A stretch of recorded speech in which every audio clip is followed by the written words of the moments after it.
కావాలంటే చూడండి ప్రియులారా, చాలామంది అంటూ ఉంటారండి డాక్టర్స్ తోటి, ఏమండి ఎన్ని కోట్లైనా పర్వాలేదండి, ఎన్ని లక్షలైనా పర్వాలేదండి, డబ్బులన్నీ మీరే తీసుకోండి, నా ఆస్తి అంతా మీరు తీసుకోండి, నన్ను దయచేసి బ్రతికించండి అంటే వాళ్ళు చెప్పే మాట ఏంటో తెలుసా? మా వంతు ప్రయత్నం మేము చేసామండి, మిగిలిందంతా కూడా పైన ఉన్నవాడు చూసుకోవాల్సిందే. He's no more. మేము ట్రై చేసామండి, మా వంతు ప్రయత్నం మేము ప్రయత్నించామండి. కానీ బైబిల్లో రాయబడిన మరొక మాట మనం చూద్దామా? సమూయేలు మొదటి గ్రంథం, ఏమండి సమూయేలు మొదటి గ్రంథము 2వ అధ్యాయం మనం చూస్తానండి. సమూయేలు మొదటి గ్రంథము 2వ అధ్యాయం మనం చూస్తానండి. 6వ వచనం మనం చూద్దాం ప్రియులారా. సమూయేలు మొదటి గ్రంథము 2వ అధ్యాయము 6వ వచనం మనం చూస్తే చూడండి ఏమనుంది అక్కడ. ఏమంటే జనులను సజీవులుగానో మృతులుగానో చేయువాడు దేవుడే. ఎంత చక్కగా ఉందండి. ఒక మనిషి బ్రతకాలన్నా, ఒక మనిషి ఈ భూమిని విడిచి వెళ్ళిపోవాలన్నా కూడా దేవుని మీద మాత్రమే ఆధారపడి ఉంది. He is the God. ఆయన దేవుడు అనాలి మనం. అర్థమవుతుందండి. బంగారం అనే విషయాన్ని మనం కనిపెట్టాలంటే ఒక రూట్ ఉంటుంది. ఒక నోటు దొంగ నోటా కాదా కనిపెట్టాలంటే ఒక రూట్ ఉంటుంది. అదేవిధంగా ఎవరు దేవుడయ్యా అంటే, ఎవరైతే మానవులను పుట్టిస్తున్నారో, ఎవరైతే మానవులను వారి కాలాన్ని బట్టి ఈ భూమిని విడిచేలా చేస్తున్నారో, ఎవరైతే సృష్టిని సృష్టిస్తున్నారో, ఎవరైతే సృష్టిని నడిపిస్తున్నారో, హీ ఈజ్ ద గాడ్. ఆయనని దేవుడు అనాలండి. దీని మనకు అర్థమైపోతుంది కదా. చూడండి, అంటే ఒక మనిషి భూమి మీదకి రావాలన్నా కానీ, ఒక మనిషి భూమిని విడిచిపెట్టాలన్నా కానీ, అసలు ఈ భూమే రావాలన్నా కానీ, ఈ ప్రకృతి రావాలన్నా కానీ ఒకరున్నారు, వారే దేవుడు. అతనే దేవుడు. ఆ పవరే దేవుడు. ఆ super natural power is equal to God. మీకు ఇక్కడ వరకు అర్థమైంది అనుకుంటున్నానండి. సో ఇందులో మీకు ఏమైనా సందేహాలు ఉంటే కనుక తప్పకుండా మమ్మల్ని కాంటాక్ట్ అవ్వండి. లేదంటే కనుక మీరు కమెంట్ చేసినా కానీ ప్రభు చిత్తం అయితే వీళ్ళని బట్టి నేను తప్పకుండా వాటికి రిప్లైస్ ఇస్తాను. అయితే మరి ఇప్పుడు దేవుడు ఉన్నారన్న విషయం మనకు అర్థమవుతుందండి. అయితే మరి ఈ ప్రపంచంలో ఇన్ని కోట్ల జనాల మధ్యలో ప్రియులారా చాలామంది దేవుళ్ళు మనకు కనబడుతూ ఉంటారండి. చాలామంది దేవుళ్ళు కనబడుతుంటారు. కొంతమంది ఏమంటారంటే, ఉన్నారండి దేవుళ్ళు అని ఎవరన్నారండి, మీరేమో ఒక పేరుతో పిలుస్తారు, వాళ్ళు ఒక పేరుతో పిలుస్తారు, వీళ్ళు ఒక పేరుతో పిలుస్తారు. ఆ ఊరిలో ఒకలా పిలుస్తారు, ఈ దేశంలో ఒకలా పిలుస్తారు, ఆ దేశంలో ఒకలా పిలుస్తారు. ఒక్కొక్క దేశంలో ఒక్కొక్క పేరు ఉంటుందండి. కానీ అందరూ ఒకటేనండి అంటూ ఉంటారండి. కానీ ఇది కరెక్ట్ కాదండి. ఎందుకంటే బంగారం వచ్చింది కాబట్టి దొంగ బంగారాలు చాలా ఉన్నాయండి. నోట్లు వచ్చాయి కాబట్టి దొంగ నోట్లు చాలా ఉన్నాయండి. ఒరిజినల్ అంటే నిజమైనది ఉన్నప్పుడు దాన్ని ప్రతిబింబించే అబద్ధాలు చాలా మన కళ్ళ ముందు కనబడతాయండి. కాబట్టి మనం నిజమేదో అబద్ధమేదో తెలుసుకోవాల్సిన బాధ్యత, రెస్పాన్సిబిలిటీ మన మీదే డిపెండ్ అయి ఉంటుందండి, మన మీద ఆధారపడి ఉంటుందండి.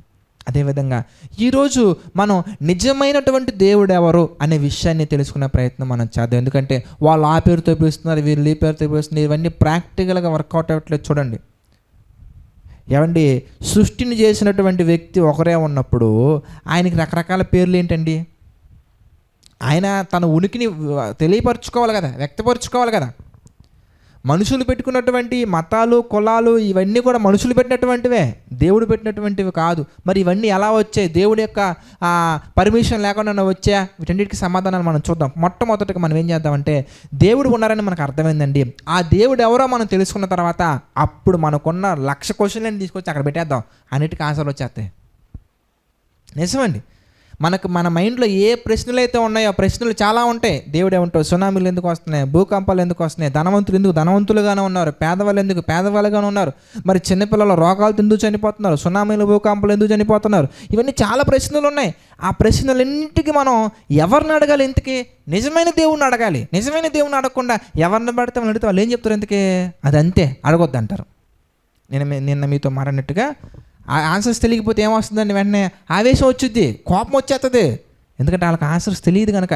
ఇవే ప్రశ్నలు వెళ్ళి మీరు నిజమైన దేవుడు అని చెప్పుకుంటున్నటువంటి వాళ్ళందరి దగ్గరికి వెళ్ళి మీరు అడిగారు అనుకోండి, వాళ్ళకి ఆన్సర్లు ఉండవండి.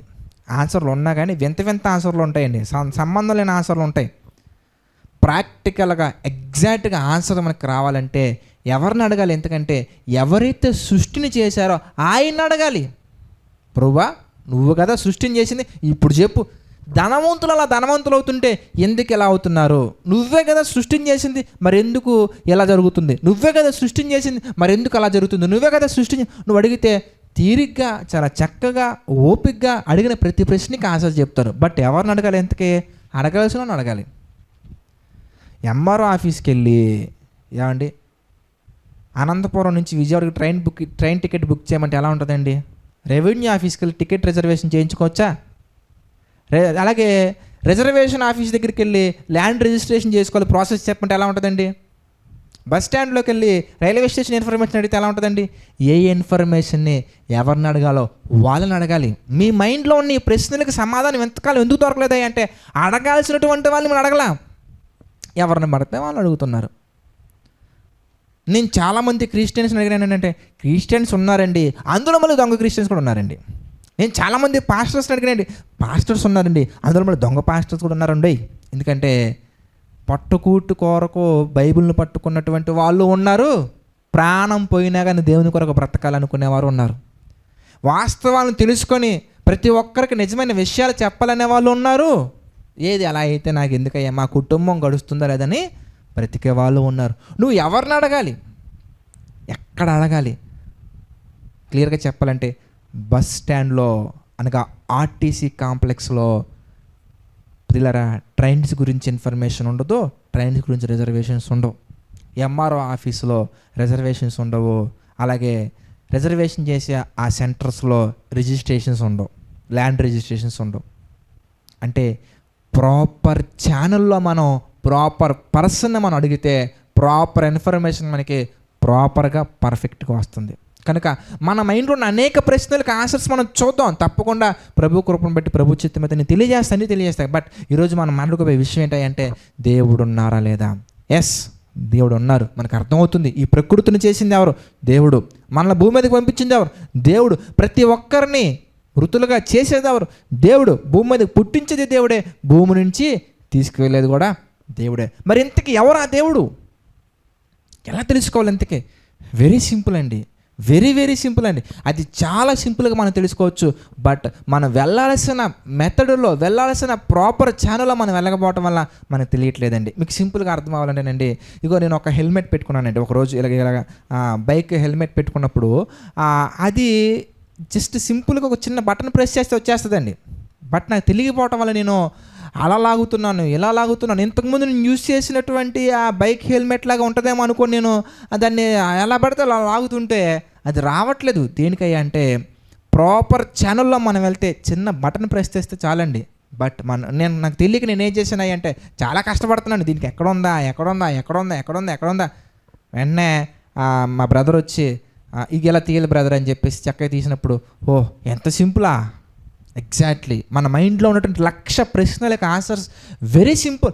బట్ మనం వెళ్ళాల్సిన ఛానల్లో వెళ్ళకపోవటం వల్ల, వెళ్ళాల్సిన ప్రాపర్ మెథడ్లో మనం వెళ్ళకపోవటం వల్ల మనకు తెలియట్లేదు. అంతే సింపుల్ అండి. మనం నిజమైన దేవుడు ఎవరో మనం ఫైండ్ అవుట్ చేసామనుకోండి, అప్పుడు మనకి ఆ నిజమైనటువంటి దేవుడి దగ్గరికి వెళ్ళి మనకున్న ప్రశ్నలన్నీ మనం లైన్లో పెడితే కనుక నువ్వు ఎంత వేగంగా పెట్టావో అంతకంటే వేగంగా జవాబులు నీ దగ్గరికి వస్తాయి.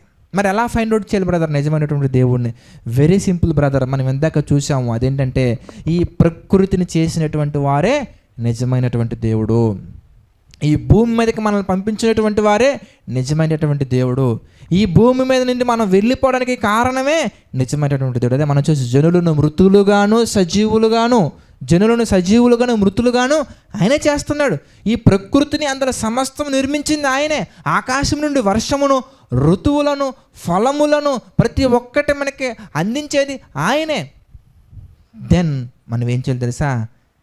వీటికి సంబంధించినటువంటి ఇన్ఫర్మేషన్ ఎక్కడైతే ప్రాపర్గా మనకు దొరుకుద్దో అందులో ఉన్నటువంటి వాళ్ళే నిజమైన దేవుడు. సింపుల్ అర్థం కావాలంటేనంటే ఏం లేదండి, ఒక మొబైల్ మనం తీసుకున్నాం అనుకోండి, ఆ మొబైల్కి సంబంధించినటువంటి మాన్యువల్ ఉంటుందా ఉండదా? ఇప్పుడు శాంసంగ్ మొబైల్ తీసుకున్నాం అనుకోండి, ఆ శాంసంగ్ మొబైల్కి సంబంధించి ఒక ప్రాపర్ పర్టికులర్ మాన్యువల్ ఉంటుంది కదండి. ఆ మాన్యువల్లో, ఆ బుక్లో ఏముంటుంది అంటే ఆ మొబైల్కి సంబంధించిన ప్రతి ఇన్ఫర్మేషన్ ఉంటుందండి. ఒక టీవీ మనం తీసుకున్నా, ఒక లైట్ మనం కొనుక్కున్నా, ఈవెన్ ఒక స్మార్ట్ వాచ్ మనం కొనుక్కున్నా, ఒక కెమెరా మనం తీసుకున్నా, ఏ ఎక్విప్మెంట్ మనం తీసుకున్నా కానీ దాన్ని ఎలా యూజ్ చేయాలి, ఎలా యూజ్ చేయకూడదు, అది ఏ మెటీరియల్తో చేశారు, ఏ విధంగా చేశారనే ప్రతి ప్రాపర్ ఇన్ఫర్మేషన్ ఏ విధంగా అయితే ఉంటుందో అదే విధంగా సేమ్ ప్రాపర్ అదే విధంగా ప్రియులారా ఈ ప్రకృతిని చేసింది దేవుడే కాబట్టి ఈ దేవుడు ప్రకృతికి సంబంధించి ప్రతి ఇన్ఫర్మేషన్ చెప్పాలి. ఎందుకు మనల్ని ఈ ప్రకృతిలోకి పంపించారు కనుక. ఒక